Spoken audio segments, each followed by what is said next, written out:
Cafer emmi! Cafer emmi! Ben de sizi arıyordum. Azat vuruldu. Sen ne diyorsun? Ne diyorsun? Nerede vuruldu? Nerede Azat? Nerede? Dışarıda vuruldu. Getirdiler komada. Gel emmi. Tamam.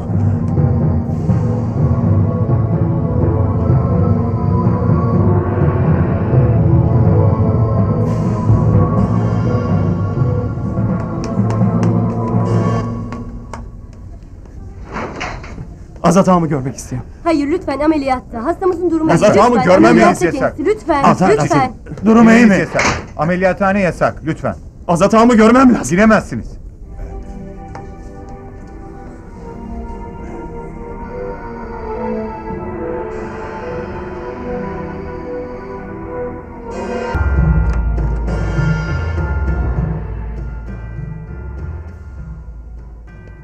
Zozan kızım, gelesin hele. Bir durum mu var Cafer emmi? Hele gelesin.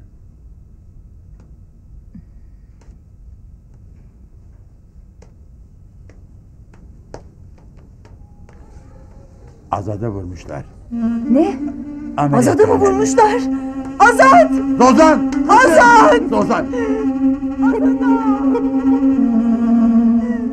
Azat!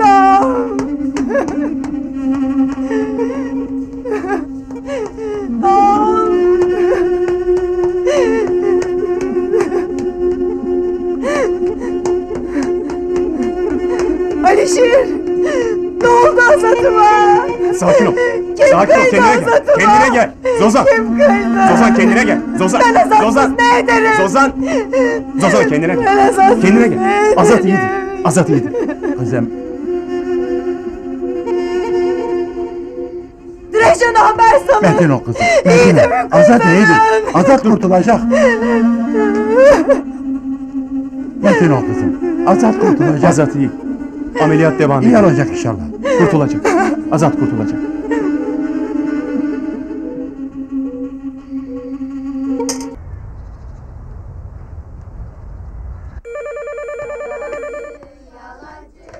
Alo buyurun. Nermikan Yazıbaşı İlkokulu, ben Bayram. Alo Bayram, ben Cafer. Var Hacı'ya söyle, Azat'ı vurdular. Azat hastanede. Azat'ı vurdular mı? He. Sahi mi söylesin Cafer ağa? He ya, vurdular. Söylemesi zor ama. Hacı ağa ve bütün köylü şu an okulda. Piyes, çocukların piyesi var da. Hemen haber veriyorum. He.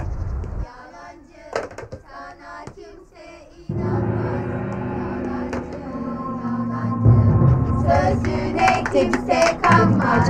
Yalancı, yalancı. Alo, ben Hademe Bayram. Okuldan arıyorum. Maşallah ağamı bir telefona veresin. Ağam Hademe Bayram telefonda seni istiyor. Bir dakika patlama, geleyim.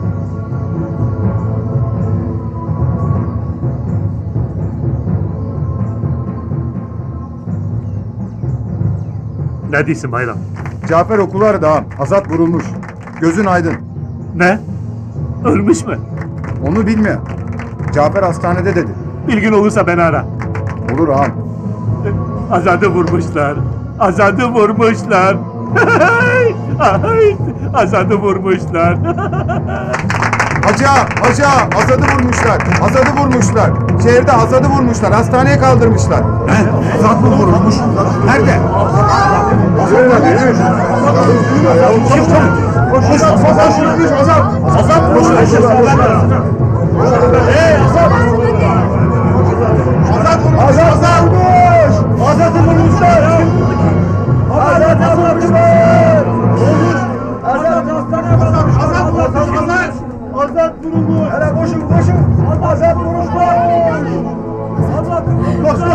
Azat'ı vurmuşlar mı? Azat! Azat! Azat'ı vurmuşlar mı?